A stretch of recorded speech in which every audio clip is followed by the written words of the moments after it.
So, I want you to just picture something for a second. Imagine a man in chains, right?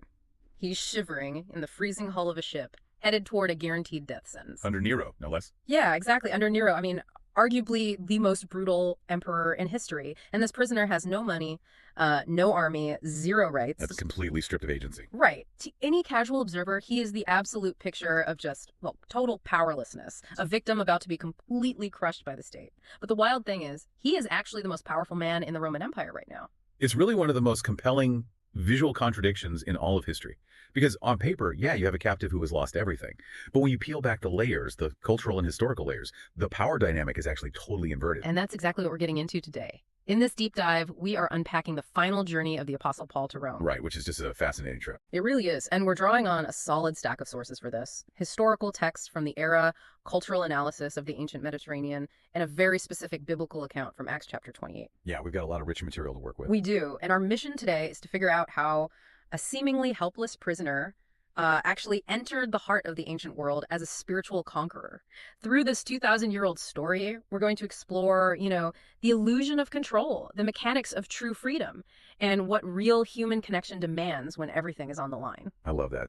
And to really grasp the end of this journey, we have to start with the physical reality of the trip itself. Because there's this massive contradiction happening right off the bat on the open ocean. Yeah, the sources set a really grim stage. It's the dead of winter. And the Mediterranean Sea at this time of year, it wasn't just dangerous. It was actually known as Mar Clausum. Which literally translates to a closed sea. Because, in the ancient world, navigation relied almost entirely on visible landmarks in the stars. And during the winter, you've got this heavy, sustained cloud cover. Brutal storms, zero visibility. Exactly. The historian Josephus even notes that sailing was legally and practically banned until around, February 8th. So attempting a voyage during Mare Clausum was basically a suicide mission. Which makes Paul's situation so dire. He and his Roman captors, they've already survived one completely horrific shipwreck at this point. They've been stranded on Malta for 3 whole months. 3 months, just waiting for the weather to break so they can legally get back on the water. And finally, they secure passage on this massive Alexandrian grain ship heading for Italy. But, and this is where it gets weird, the text notes a very specific, honestly bizarre detail about this new ship. The figurehead. Yes. It features this giant figurehead of the Dioscuri. Right, Castor and Pollux, the twin sons of Zeus. In Roman mythology, they were basically the undisputed protectors of the sea, like the patron saints of pagan sailors. We'd recognize them today as the Gemini constellation. Exactly, yeah. Okay, let's pause here because this contradiction is just glaring. Paul's entire life, his core message, revolves around dismantling idol worship. Yep, tearing it down. He travels the ancient world telling people to abandon these exact pagan gods.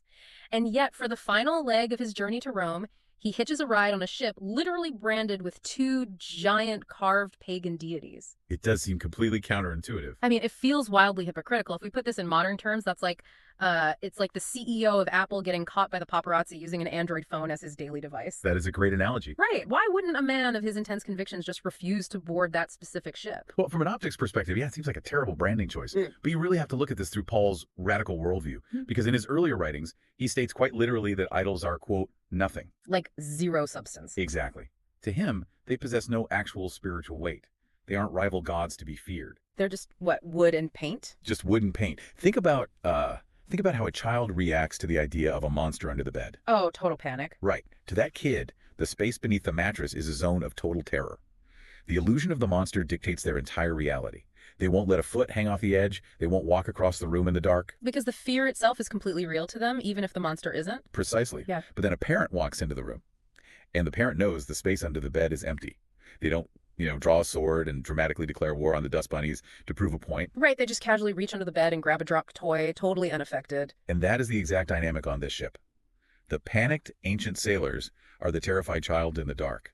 During severe storms, static electricity would sometimes light up the massive phenomenon we know today as St. Elmo's fire. Oh, wow. And they thought that was the gods. They genuinely believed it was the twin gods manifesting to save them. But Paul is the parent walking into the room. He isn't threatened by the wooden carving on the prow because he knows the space is empty. The ship is just a convenient piece of public transit to him. Exactly. His understanding of true power rendered the fake power completely obsolete. That concept, true power displacing fake power, that actually shows up earlier in the sources too. There's that Old Testament account where the Philistines capture the Ark of the Covenant. Oh, the Dagon story, yes. Yeah, they place the Ark in their temple right next to their massive, imposing statue of the god Dagon. It was this huge flex, like, hey, our god conquered your god. And the result of that flex is just deeply embarrassing for them. So embarrassing. Because the next morning, the priests come in and find this massive Dagon statue flat on its face before the ark. So they prop it back up? Right, they prop it up, and the following morning, Dagon's head and hands are completely severed. It's literally reduced to a hollow stump. The visual message is just undeniable. An idol cannot even hold itself together, let alone hold up the universe. Exactly. And, it's easy to look back at the Philistines or those ancient sailors and view them as primitive. Like, how silly to pray to a piece of carved wood on a boat. Oh, for sure. We think we're so beyond that. But the cultural analysis in our sources points out some really startling modern statistics. Roughly 20% of religious individuals today regularly consult tarot readers or psychics. Wait, really? 20%? Yeah. And around 40% of youth have dabbled in practices like shamanism or astrology. We haven't outgrown this behavior at all. Wow. We just rebranded it. But why? Why do we still do that? Because the underlying psychological driver hasn't changed. Human beings are deeply uncomfortable with an uncontrollable future. We suffer from acute anxiety about, inflation, job security, a sudden health crisis. The modern world feels just as turbulent and threatening as a winter storm on the Mediterranean. That's it, exactly. So we look for a way to buy an illusion of control. Right. We want to guarantee that the ship isn't going to sink, and we'll check a horoscope or completely micromanage our families to get it. Yeah, when faced with overwhelming uncertainty, our brains just seek an immediate buffer. We sacrifice true, deep freedom for this fragile, paper-thin sense of security.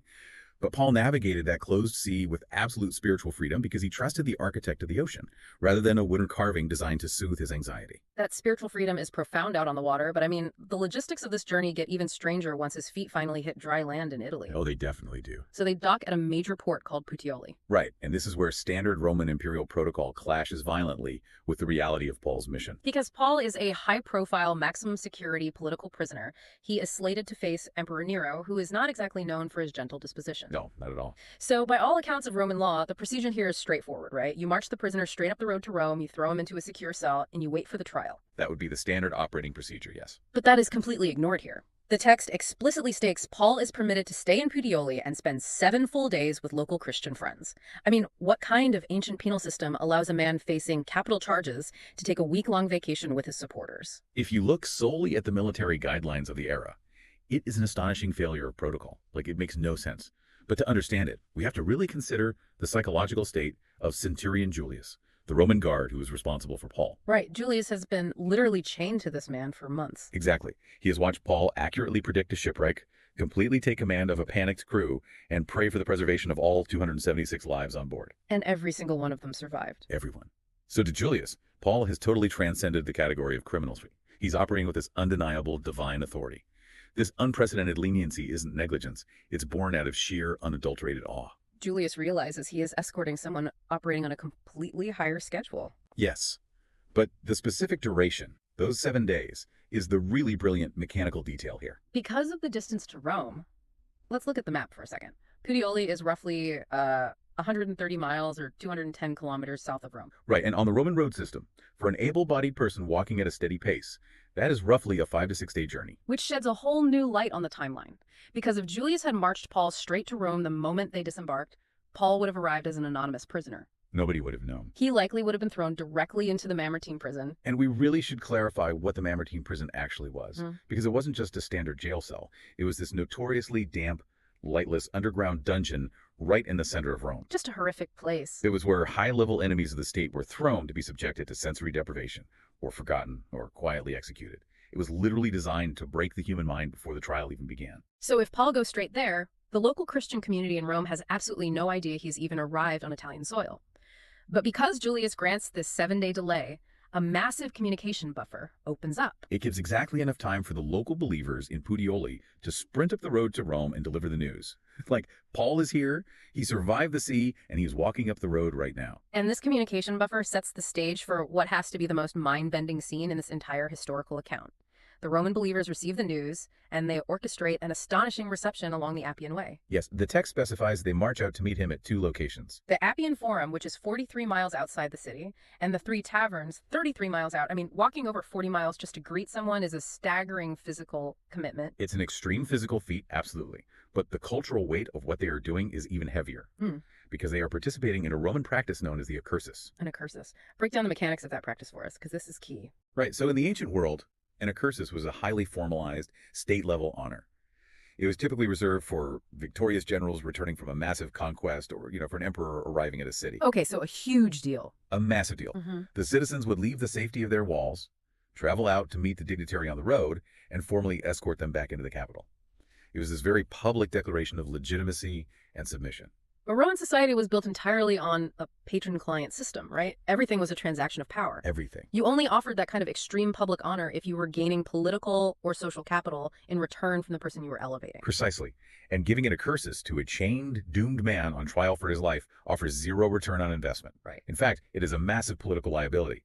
By escorting a political prisoner this way, they were completely subverting the entire Roman power structure. The visual contrast of this moment is just incredible. Picture the Appian Way. It's the absolute superhighway of the ancient world, paved with massive stones, lined with the unimaginable wealth of Rome. You've got towering, ornate tombs of the elite. Yes, and huge stone statues of the Dioscuri standing guard over the road. The power of the empire is literally carved into the landscape. And walking down the center of this incredible display of dominance is an aging, exhausted Jewish man. I mean, his clothes are likely stiff with sea salt and grime. He is physically chained to brutal Roman soldiers. He appears to be Rome's ultimate victim, a man who has been entirely consumed by the state. But the reality is the exact opposite. He isn't a victim. He is receiving an imperial welcome. He's surrounded by an entourage of devoted followers treating him like a conquering king. It's just wild, and those massive stone idols lining the road are completely neutralized. They aren't intimidating symbols of imperial might anymore. They are reduced to mere background props for his victory parade. Exactly. This arrival is the physical culmination of a spiritual victory he actually secured 3 years prior. That was when he wrote his theological masterpiece, the Book of Romans, and sent it to this very community. And now the author is arriving to claim the territory he already conquered with his words. The empire assumes they are dragging a prisoner to his death, but they have actually just provided an armed, state-sponsored escort for a king. It is a brilliantly triumphant image, but, the sources don't just leave us with the grandeur of the parade. They give us this really stark look at what was actually happening inside the mind of the man wearing those chains.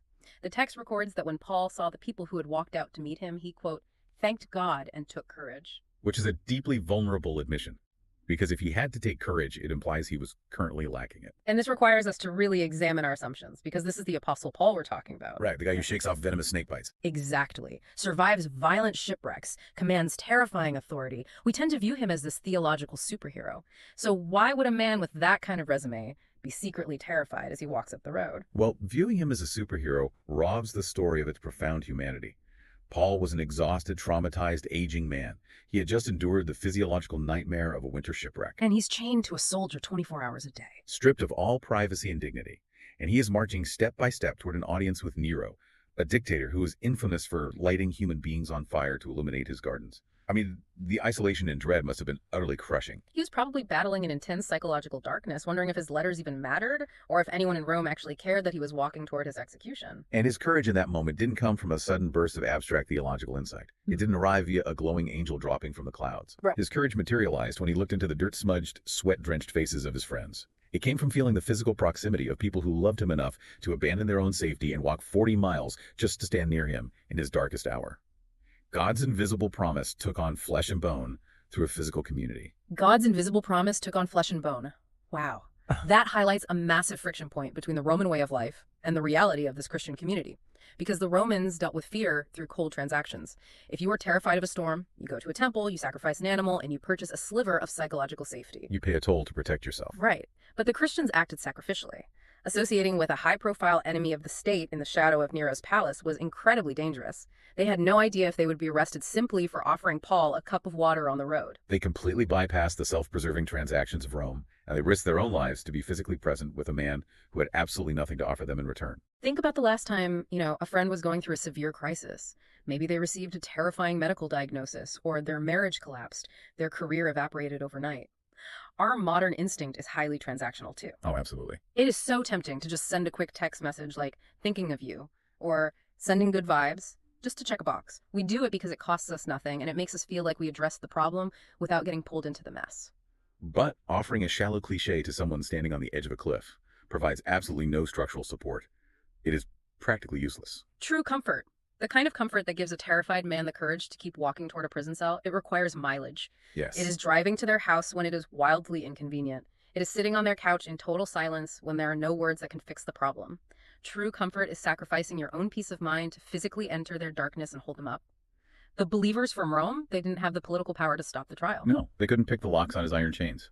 But their physical presence fundamentally changed how Paul experienced the weight of those chains. It is the profound ministry of presence. Mhm. They couldn't alter his circumstances, but they completely altered his capacity to endure them. We have covered a massive amount of ground in this deep dive. We started out in the freezing winds of the Mediterranean, examining the powerless wooden idols on the ship and that dangerous human tendency to buy into the illusion of control. We watched the logistical might of Rome bow to a 7-day divine delay in Puteoli. Yeah, and we witnessed the intimidating power of the Appian Way completely crumble under the weight of an Oikrous for a chained prisoner. It all culminates in this truth that genuine spiritual victory is very often wrapped in the gritty, sacrificial warmth of human solidarity. It really forces us to reconsider what power actually looks like. The visible structures of authority are often incredibly fragile, while the invisible bonds of conviction and community hold an unbreakable strength. Absolutely. And as we wrap up, there is one final, really profound implication of this journey that we have to consider.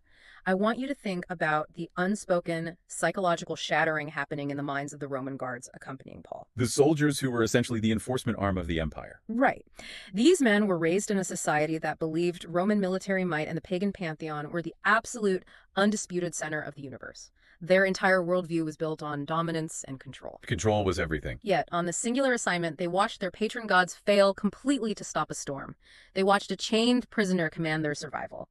And now, walking into their own capital city, they are watching their captive receive an emperor's welcome from the citizens of Rome, while the massive stone statues of their gods sit silently, completely irrelevant to the scene unfolding. The cognitive dissonance must have been deafening.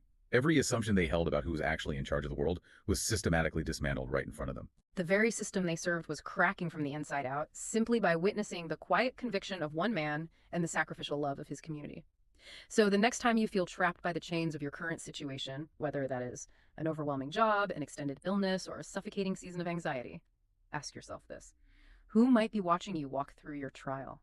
That's a great question. And how might your quiet courage and your refusal to lean on the illusions of control be secretly dismantling the false worldviews of the people around you? You might just be the spiritual conqueror in a story you didn't even know you were writing. The chains we carry rarely tell the full truth of the power we hold. Very true.